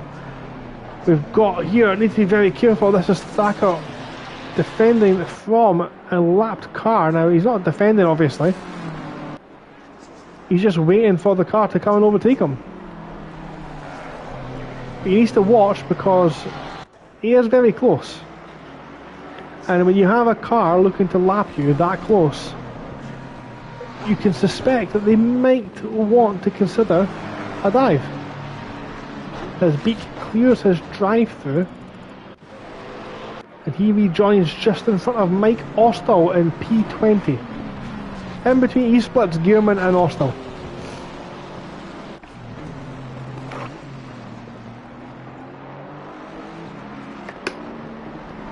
Beak was still to pit, Austell is not. Of all the drivers who have completed their pit stop, Austell does lead.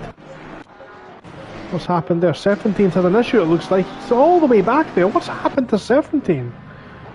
I know he's done both his pit stops, but he's 2 laps down. I think he's round wide. Oh no, Surfy, come back.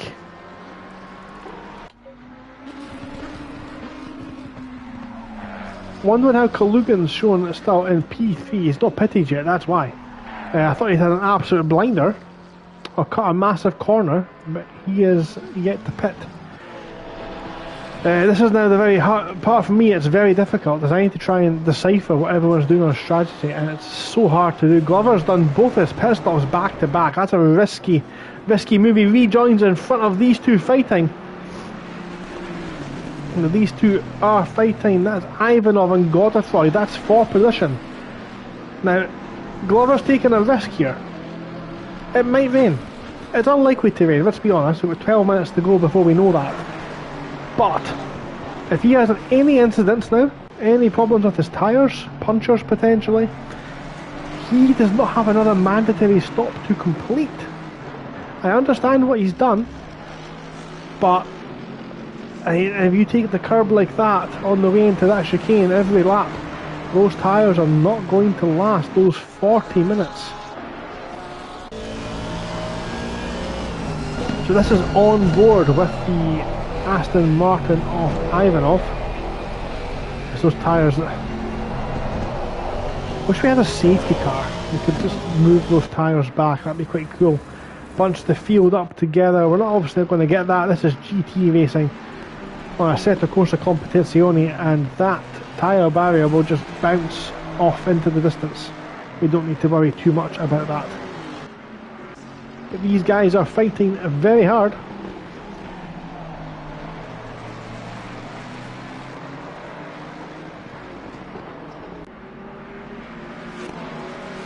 Glover now, I think, with fresh tyres, just moving away there. That is Dominic Dovrak causing that permanent yellow flag there. And obviously McGowan in the pits, unfortunate for him. 29 cars remaining, not a very good rate of attrition for this race. It was always expected 90 minutes at Oulton Park. It is a challenge. Pilkinen uses every inch of the track there in the background. That may have been Marcella, to be fair.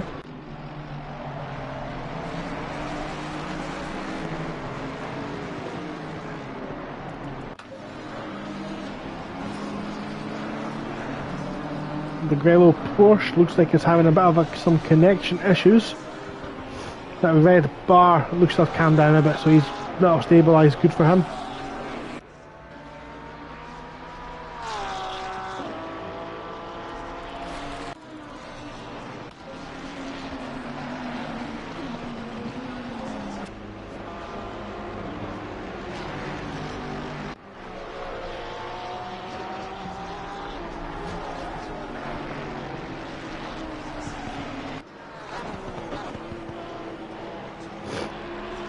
We are still here, don't worry, I'm just needing to give my voice a little bit of a rest. Thank you very much for your patience. It's obviously very hard to talk on my own solo for this length of time. I appreciate you staying with me just now. We're watching Kusut and Serpentine battling. Now Kusut's still to pit twice. Actually, there's Serpentine there actually. Serpentine has completed both of his pit stops, so he will move up as the guys in front to pit as Kusut goes over the runoff, over the grass. Don't know why he's felt the need to make that move there.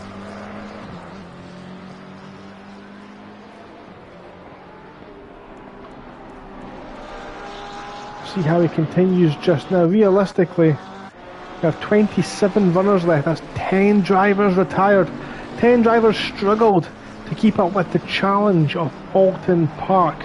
As I said at the start of this broadcast, this might be one of the most challenging circuits that FRL go to this season.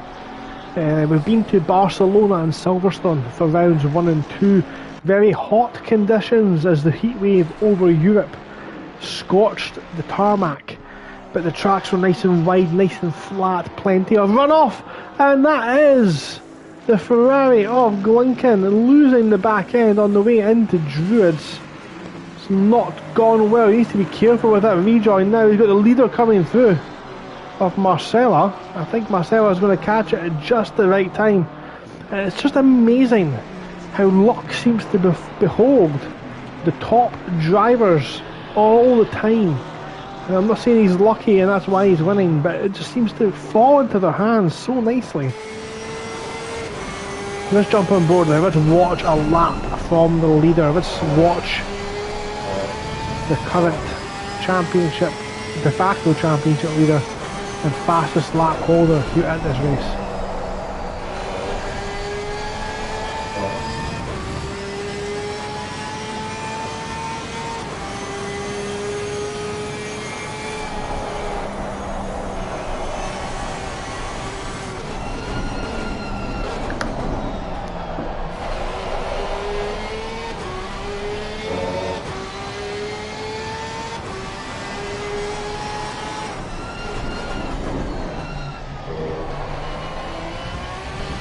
so stable over that curb, isn't he? He's so much control over that Porsche, and that's why he's nearly 18 seconds ahead of his nearest competitor.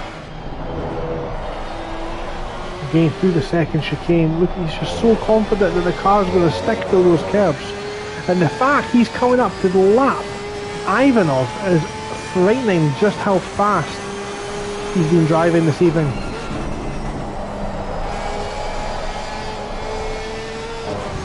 Little bit of understeer through Druids into the final corner now. Solely on the brakes, somehow still gets that car turned in. Well, that was an exhilarating lap there from the current race leader. Well, this is, like I said, this is the part of the race where tactically it becomes now important, as Kalugin's made one of his pit stops this evening as well. As Ola jumps into the pits in the background, and he'll do his final stop off this evening. He's now confident if it does rain, it's not going to impact his race. It doesn't look like the rain is coming, which was specifically ordered at the start of this week, but as the weeks went on, the weather has cleared up just a little bit. I do suspect when we come back here on Thursday for Multi-Class Thursday, and it might be myself in the commentary booth, we'll wait and see how that one unfolds. I suspect it's going to be a little bit more wet, shall we say. It looks like the forecast is to be wet pretty much all day on Thursday. And Formula Racing League, one of the features that it has, that wants to make racing as realistic as possible. So it will use the forecasts at these real life locations to try and make it as real an experience as possible for the drivers taking part. But Ola now rejoins out of the pit lane. He looks like he rejoins behind Jack King. He was behind at the start of this race. We've now got 34 minutes remaining, 34 and a half minutes remaining. As Proken and Sharp and King have both went through. Yeah, that's right. Ola's rejoined in P5. As Jack Prentice is now pitted for his final stop of the evening. I think he's going to come out round about Kalugin, maybe no, round about his brother potentially. Luke Prentice has now jumped his brother Jack in the pits from lapping and clean. That's the advantage of clean air around here. Luke Prentice has been in multiple incidents this evening. Stewards may or may not dictate whether it's his fault or not. I don't think they were, but we can see there Luke Prentice and Jack Prentice now close together on track. Both completed their pit stops, but the clean air that Luke was able to achieve has worked out in his favour, and he's leapfrogged his brother into the final stint of the race. And their stablemate Andrew Tulloch has now joined up to the back of these two, but he does need to make one more pit. The Aston not running well this evening. Linton Bell makes his final stop of the evening as Chomakovs goes through sector 1 in his BMW. And he's got Matty Dunn in the Lexus, keeping him honest, a couple of seconds behind there. Let's come on board with the Aston Martin. Let's see why it looks so laboured. Oh, we won't come on board, that's fine. But we will watch the Aston. Now, Andrew Tulloch we expected to maybe see a little bit higher up the grid this evening, even by his own high standards. Let's not forget that even top 20 in this server, such as the pace, is an impressive result. We need to not look down on any of these guys who are running around near the back of this field. Let's remember that in Taco Tuesday, this is the top 40 drivers in Formula Racing League. There's over 90 entrants into this championship. So remember, everyone in this server is so fast over a race distance that you, even just to finish in the top 20 is a fantastic result. So these guys running, you know, in what you'd call the midfield are actually doing a fantastic job. We don't need to take anything away from those guys. But, you know, these guys here, 13th, 14th, 12th, they're normally drivers who are so fast, they're on the top end of the grid. And it's just the unique layout of this circuit potentially impacting their ability to capitalise on their pace. Coming up over the next couple of weeks, we're going to head to the Nürburgring GP circuit. Similar characteristics, twisty corners, late apexes, chicanes and curbs, but a bit wider and a bit more overtaking expected. Then I think we run on to, and I could be mistaken with this, I think we head over to, I want to say Hungaroring. I think I'm missing a track out here. Hungaroring, Misano, we're heading to Misano, the MotoGP home. Again, tight and twisty there, quite technical track, but a lot of track limits to capitalise on. The track limits are very generous around Misano, and the person who understands that the best will likely triumph. I think then we've got Zandvoort in there somewhere as well. We head to Zandvoort throughout the season as well. So some really technical, twisty tracks picked out by the Formula Racing League admins this season, in the middle of the season. But then we head back out to the fast, open, challenging tracks. We head to round 8 in about 5 weeks' time. We're heading to Spa for another 90-minute special event. And then we round off the season in September around Down Under in Bathurst.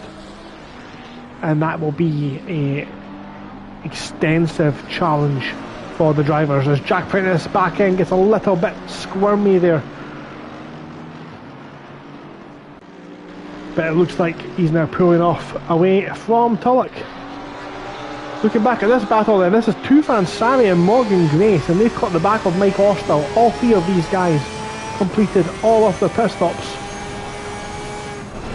As we jump into the passenger seat of Sari, he's run a little bit wide. He's kept it within the white lines. If you go wide in the first part of Druids, you're not making the second part, so he's done well to keep himself on track in those circumstances. As we now look back from Austell's push as they come over the crest towards Old Hall Corner. Oh, Morgan Grace now. Morgan Grace driving the Audi. I will give him credit for it. He stuck with it this season again. I drove the Audi last season, in season 22, and I had one of my worst seasons in Formula Racing League for a long time. Now that Audi, it's fast, it's very good in the straight line, and it's got amazing rotation in corners, but it doesn't like curbs and bumps, but it's very good in the brakes. As he thinks about it around the outside, now Austell's going to come out ahead of that exchange just now. But very late move on the brakes by Morgan Grace. And Austell understanding just how good the brakes on that Audi are now, as we see the Porsche able to take those curbs.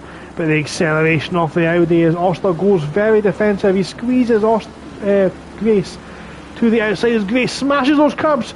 And as you see there, just as I was talking about it, the curbs, the bumpiness of the curbs does not treat the Audi well, and Audi is just spat out. Grace had to cut out of the power to avoid a collision with Sari there, as Sari manages to get past the Welshman. It's not over yet though, because you can see Grace all over his back end still. It's not over yet. He's not letting this one go as Grace thinks about it on the inside. Sari goes deep on the brakes, nearly collects Austell, and in both of the cars' rear ends, rear tyres screaming no more as they're lit up like the 4th of July. And again, look at a close. Sari has on contact. Contact as Sari just pushes Austell wide. That one will not sit well with the stewards. Grace squeezes past round the outside, and this battle continues. It doesn't look like Sari has got any intention of waiting for Austell. He is waiting as Sari comes and lets Austell retake the position after the contact. Good sportsmanship shown there between the Porsche drivers. Only time will tell if Austell is okay with that potentially stewards involved later on this evening.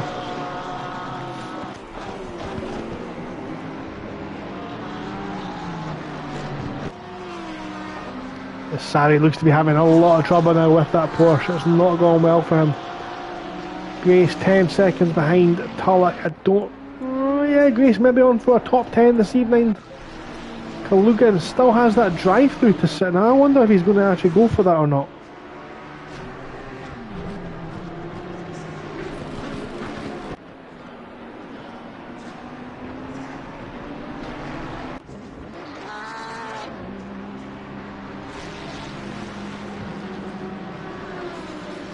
Kalugan still running in P8 there.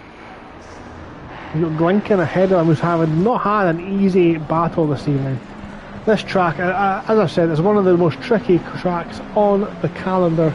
Not even this season, but in ACC in general. It's such a unique track. It's narrow, it's tight, twisty, bumpy. It's such a unique challenge for the drivers, but there's a lot more technical tracks on the circuit. On the season calendar this season. They're going to have to get used to how these types of tracks handle. Nürburgring, Zandvoort, Misano, Hungaroring, all similar types of track. But when we get to the final two races, drivers like Ola will be able to open the tap and really let that Lexus stretch its legs, and drivers like Adam Sharp and myself, who will be driving the Lamborghini in the last two races, will have a bit of a tougher time. At Spa, yes, Bathurst, maybe the downforce might help a little bit. Now we've got Andrea Marcella coming through the field there. Now he is being lit past by a lot of these drivers as he navigates these blue flags. Now this is where it might come undone for the Italian. He's got through them so far. He's done all his pit stops. A little bit spicy on the curb there from the Italian, but he still continues there in P1. It's a strong showing. Marcelo still a FRL Pro Reserve, so he actually doesn't... his championship points are scored, but they don't count in the championship this evening.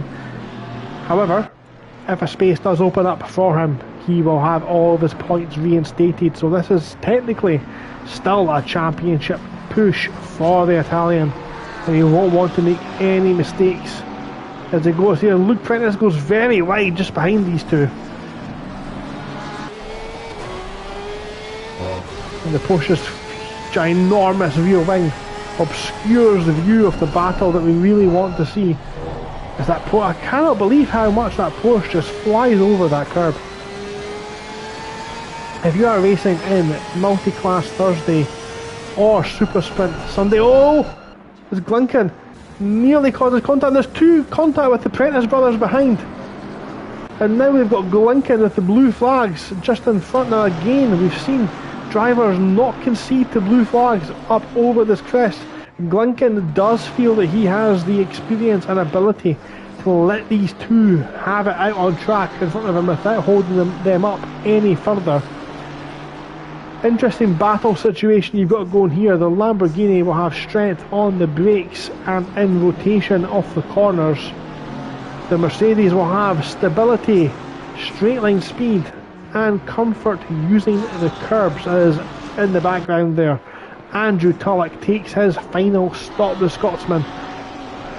One last look foray into the pits. We are going to have a dry race for the rest of this evening. Car 606 off track now at the island hairpin, and now he has returned to the pits and quit. That is Dominic Russo retiring from his first race in Formula Racing League. Disappointing to see, of course. And again, Luke Prentice and that Lambo is just getting very close to the outside of the grass on approach to the island hairpin. You need to be careful with that as Jack gets on the grass on exit.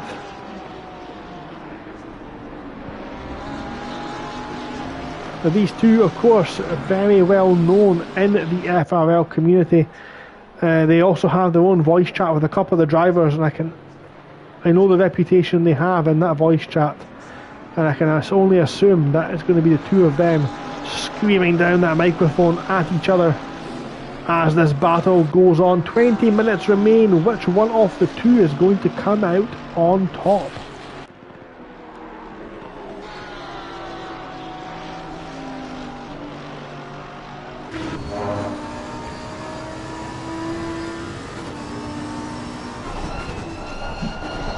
As we said, the Mercedes does have a straight line speed advantage, but on this track, I mean, I think they rarely get into fifth gear out of the six, and that's here. I don't think that Merc is going to have the opportunity to put that speed down, such as the Lamborghini's advantage on corner exit. Glinken looks like he's having an absolute nightmare in the background there. He's still going though, fair play to him, he's still plugging away, he's still looking to complete the race, as is Wood as well, coming out in the back to lap him.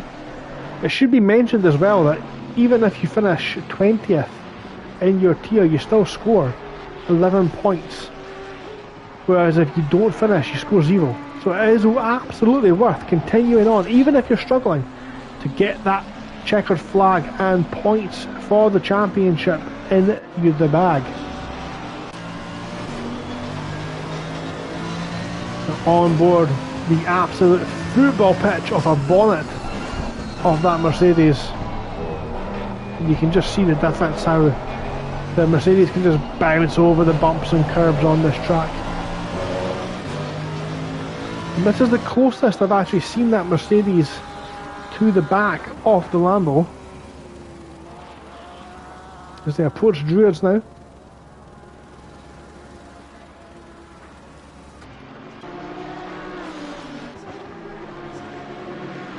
Not a lot in it between these two, is there? This is one of the closest battles we have on track just now as well. The pit window has 15 minutes remaining, so all the drivers with outstanding pit stops will need to jump into the pits one more time for some fuel at some point in those 15 minutes, or risk disqualification as Jack runs wide there, potentially raises the track limit. There's a car in the background there. Who was that? Running off circuit, car number I think 26 potentially, 32, 26, it's all numbers to me now, isn't it? Can't really tell who it was. It looked like Adam Sharp potentially running wide.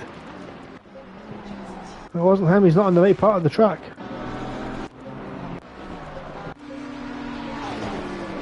Nope, can't work out who it was. Grace, Lincoln. Grace now coming through to lap these guys. Look at us, Kalugan round wide. Well, this is obviously just for laps, but Grace having some problems. The contact as he goes through, now that one could be contentious.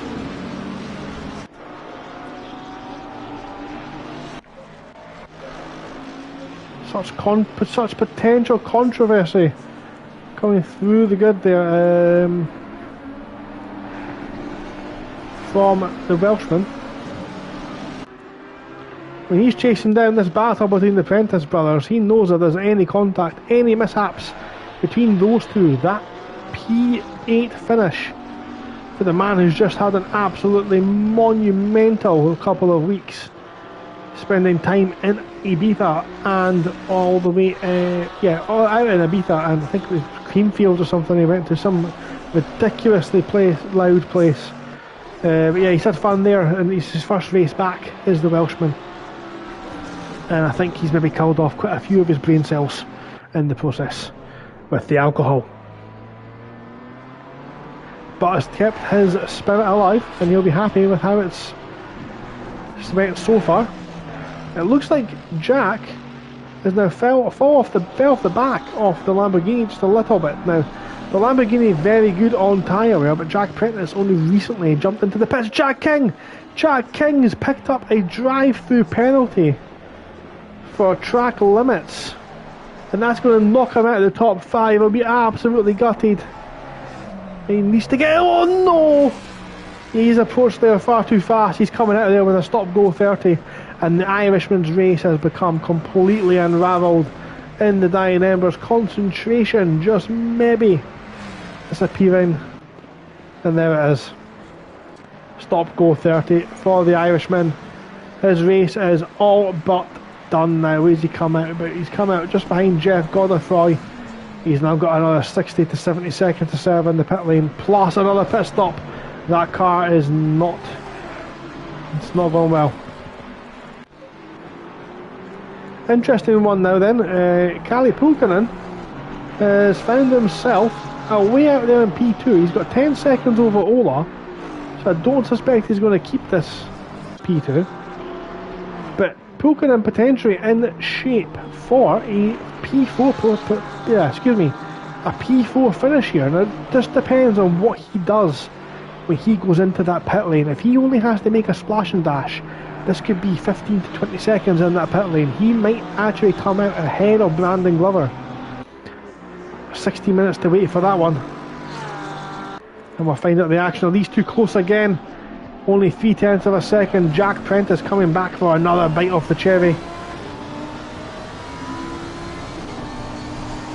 Look how close they are on the way into this chicane. And you can just see the speed almost contact on exit. Almost contact between the two of them on exit as Luke goes defensive now into the chicane. And you can see just how much more speed using the curbs, attacking the curbs, that the Mercedes is able to carry through the corners. That stability giving these guys the onus to push each other and really now give us some entertainment for the last couple of laps this evening. Jack King now in there serving his stop go penalty. He's very likely to come out behind these two, but can Morgan Grace find himself up in P9 now?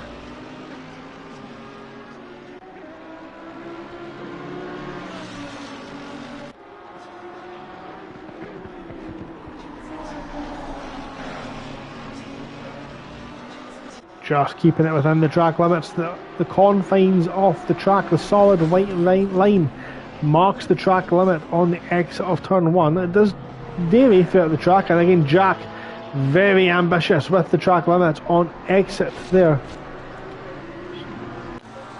King comes out. Where is he? He's in this battle. He's behind Savvy. He's alongside Glunkin. Now Glunkin doesn't need to move off track now. He is blue flagged of course, but he doesn't need to jump off the track. But Kings came out there. And that stop go 30 is not counted. But he still shows that he's not taking fuel on board. He's not taking fuel, he's only changed the tyres, he's not taking the fuel. And when he realises, I suspect this will be the end of Jack King's race, he will jump into the pit lane. I'll be shocked if he continues, but it's a mandatory fuel stop you need to make in the pits. He's jumped in there. I think he's tried to make his final stop and he's taken tyres and not refueled, so it's not counted. Technical error there from King. Lack of I'm going to call it lack of race practice is done behind him. Also picks up a drive through for track limits. That'll be on the way into that chicane. And here is King still fighting. He doesn't need to fight when he realises what he's got to do now. It's not going well for the Irishman. It started off so nicely for him. Cars running wide there on the exit. That was Glunkin again. He's really struggling at this track. It's not been an enjoyable race for him. And I wonder if King has finally realised what he's got to do. Done. Nearly drives into the back of them. Both drivers going in to serve their drive-through penalties. Tulloch, however, will claim 2 free positions out of this and move up to... Yeah, that'll suit him nicely. That'll suit him very, very nicely indeed. There he is, he's cleared his drive-through. And once again, now Jack's fell off just a little bit there on the back of the Lamborghini.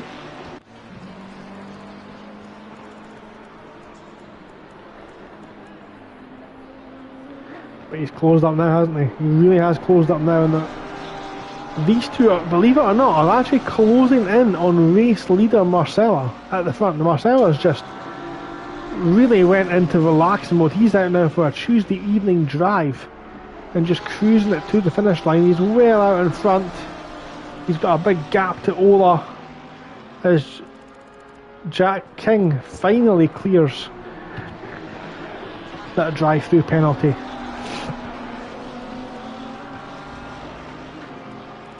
But he's still got one pit stop to go. It's really not went well. The unfancied 4-stop has not worked out for him.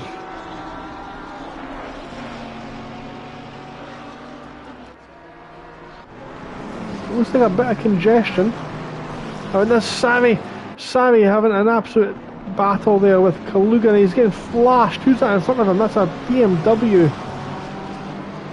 Flashing Sammy there. Is it a bad rejoin potentially? Who knows, but he's got Dunn behind and Delhi as well. It's the BMW nearly career straight into the back of him. That's Chumakov's. He's still got the pit, and he dives now into the pit lane for his final stop this evening. Yeah, Ivanov now on the back of Tulloch as well, so battles heating up all throughout the grid. Once again, we look back at Luke Prentice on the approach into the chicane.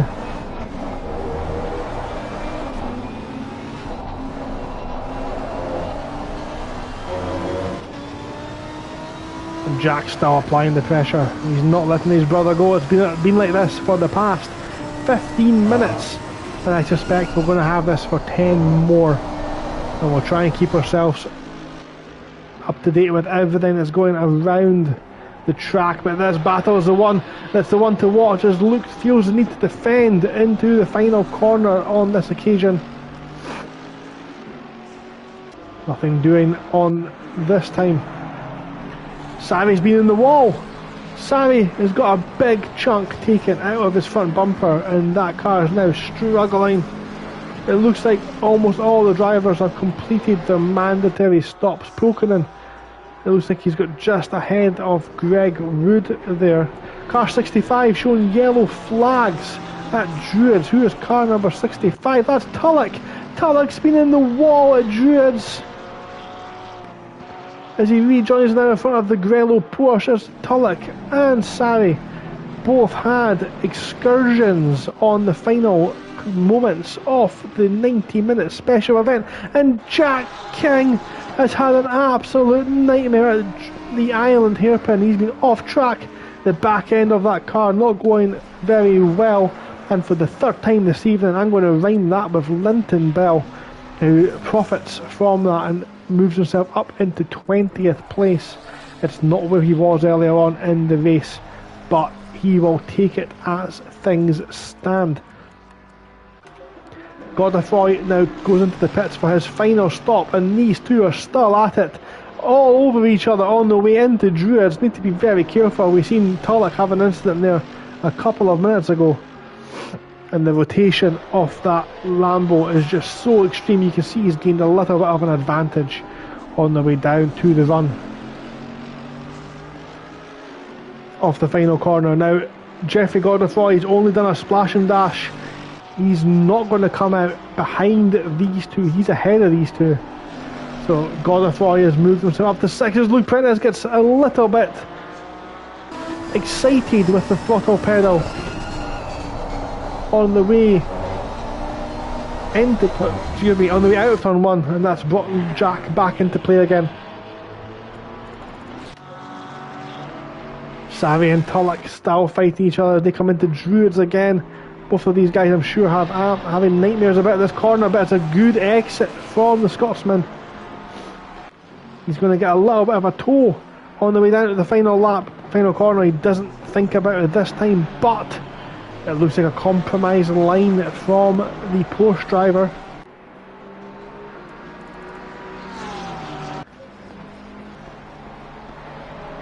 Car 222 showing yellow flags as the two brothers still fighting out there. Who is car 222? Car 66. That is Glinken, who's not had a great time. I'm pretty sure we've seen car 222 there showing yellow flags. That's Matt Dunn. Matt Dunn's sporting some hefty damage there now. And in the background, Tulloch up the inside of Sari, the damaged Porsche. Tulloch makes the move stick. And once again, these two still fighting. With these two fighting though, that's brought Morgan Grace potentially potentially into contention now, only 7 seconds behind these two, the Welshmen, hunting them down like a madman. But Tulloch will be absolutely thrilled with that move on Sari, and you can see he's now moved away from the Porsche driver, and up ahead he's now got to put up with Dunn. The two Scotsmen will be battling each other on track very shortly as Brandon Glover, who's run a very solid race in P4, just laps this battle as Pulkkinen finally comes into the pits for his final stop, the last man to make a stop this evening. He's in there for a splash and dash. That's just a fuel stop. He's not got long, so where's he going to come out? We've got a couple of cars running around there just now. Jack's backed off from Luke as here comes Pulkkinen. He's out in front of Glover by a couple of seconds, so game on for Brandon Glover as he's now only a couple of seconds behind Pulkkinen. 5 minutes to go in the race, not far at all. And now Sari really struggling. He's now got the Mustang of Jamie Thacker in his rear view mirrors. Thacker potentially looking for a move down the inside into the corner before the island hairpin. Incredible brave move by the Mustang. I do think Sari let him go just a little bit there, just to make sure there was no further contact. But Thacker up another position, up into P15, top 15 position for Jamie Thacker, a man who was in the Pro-Am licence holder, and that would put him in Tier 2 just a couple of months ago. Great improvement shown by him. So 5 minutes remain. Marcella still leads out in front. He's got about 35 to 40 seconds on Ola as the pit window slams shut for the final time this evening. He's got we don't know how many seconds gap, it's about 40 seconds. Pulkkinen runs in third. He leads Glover by 2.5 seconds. Adam Sharp substantially behind, running the race on his own, but a return to form for the Yorkshireman as Godefroy is lapped by Marcella, who Marcella's lapped up to P6. That's absolutely incredible and goes to show the level that he is performing at. It really is frightening. With Rashidov potentially and Loperfido coming back from the next race, he'll have it all to deal with. But Marcella cemented himself as a front runner in the championship. Luke Prentice 7th leads Jack by 6/10. Morgan Grace catching up on those guys now, only 5 seconds in it. Hostile, strong performance from him. Up into P10. Drive through for car 66. That's Glinken for track limits as his day goes from bad to worse. Kalugan running P12. Now I'm not sure Kalugan served his drive-through. That will need to be investigated by the stewards as well. Andrew Tulloch up into 14th. Jamie Thacker 15th. Sari 16th. Churmakov's running in P17. There he is. Colpitz 18th. Gearman 19th. Linton Bell in the top 20. Jack King's nightmare return to FRL takes him down from 4th to 21st. Kossuth recovering into 22nd. Let's remember that he was at the back 36th at the start of lap 1. Daly in 23rd. Wood 4 laps down with a 24th, and Glinken struggling in 25th, but will record the finish, and that finish will gain him the championship points he may need later on in the season. 3 minutes remain in this race, and we've got the inter-family battle between Luke and Jack Prentice, the Lamborghini versus the mint green Mercedes, and we're watching it on track here just now. There's no traffic to interfere with this battle, and we see Luke now struggling with the curbs, with the tyre wear, and it's going to come down to a couple of corners. I'm absolutely sure of it. This one's going to the end. They've been fighting each other for the last 22 minutes. And we don't have a lot more to show you. It looks like Churmakov's potentially on his way to make a move on Sari. I'm going to keep an eye on the driver tracker on the two Prentices just now to see how they're doing.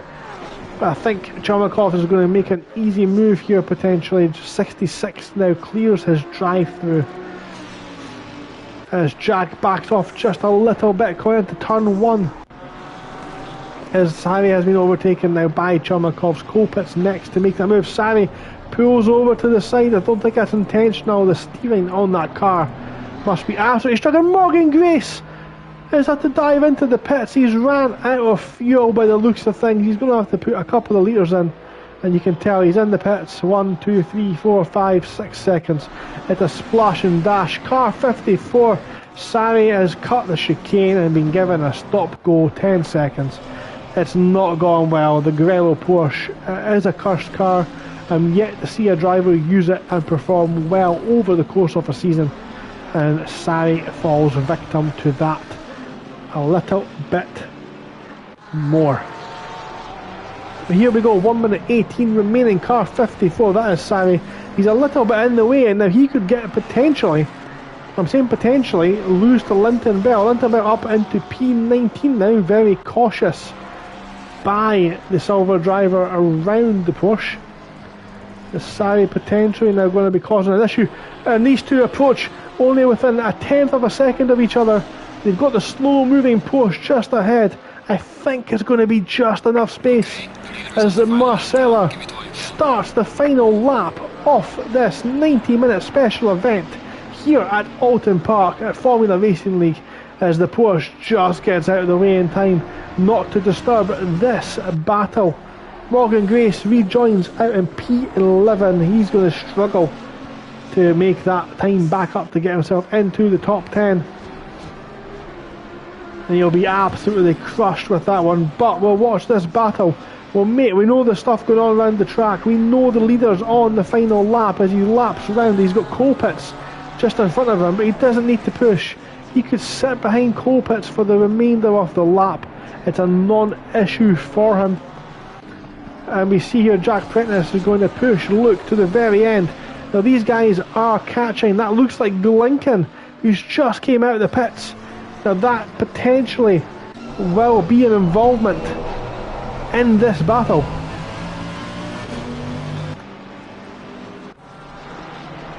Comes over the crest. There's a bit of a gap there, but they're going to catch him. They're absolutely going to catch him before the end of this race. I know Marcella is about to cross the line, but I do not want to miss this for love nor money.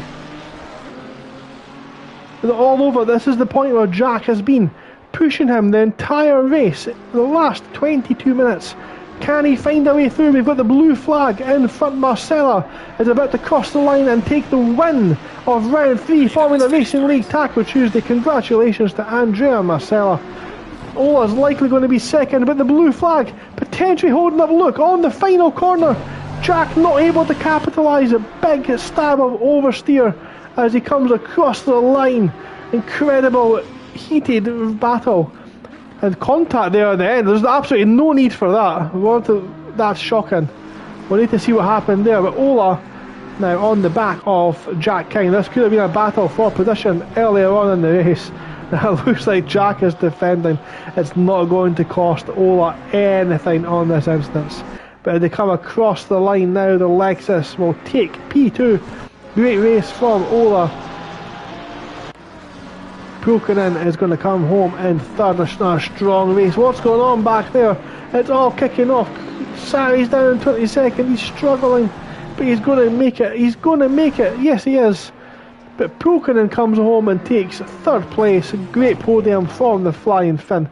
There's a lot of drivers crossing the line there, and a strong performance from Brandon Glover. Great drive. Morgan Grace, unfortunate for him, he's been in the wall at some point, and there's the anger from the Welshman as Thacker crosses the line as well. Tulloch's going to take home 15th and Chumakov 16th, but Adam Sharp, return to form from the Yorkshireman, takes P5. Tulloch 6th, and last across the line is Mihails Chumakovs, the Latvian. Fantastic performance from him as well. Congratulations to all of the finishers this evening. Absolutely no mean feat tonight. You have all done yourselves incredibly proud. Yeah, incredible driving, guys. Well done. Congratulations. And a big congratulations to anyone driving around the track still. Nope, we're just parked up waiting for people. Yeah, they're all just sitting having a little picnic at the side of the road, which is absolutely fine. So, thank you very much for watching. I've had a great time calling the action this evening. Hopefully be recovered to come back and race next week. I do think it's Nürburgring. It could be Zandvoort. I need to double check. I'll be honest, I don't know off the top of my head. But I will be looking forward to racing there next week. We are back at the same time, 8:30 for qualifying next Tuesday. Do not miss that action. Please join in. My name has been Gordon Brown. It's been an incredible time this evening. Thank you so much for watching. This has been Formula Racing League Sim Racing at its very best. Good night for me. Thanks for watching.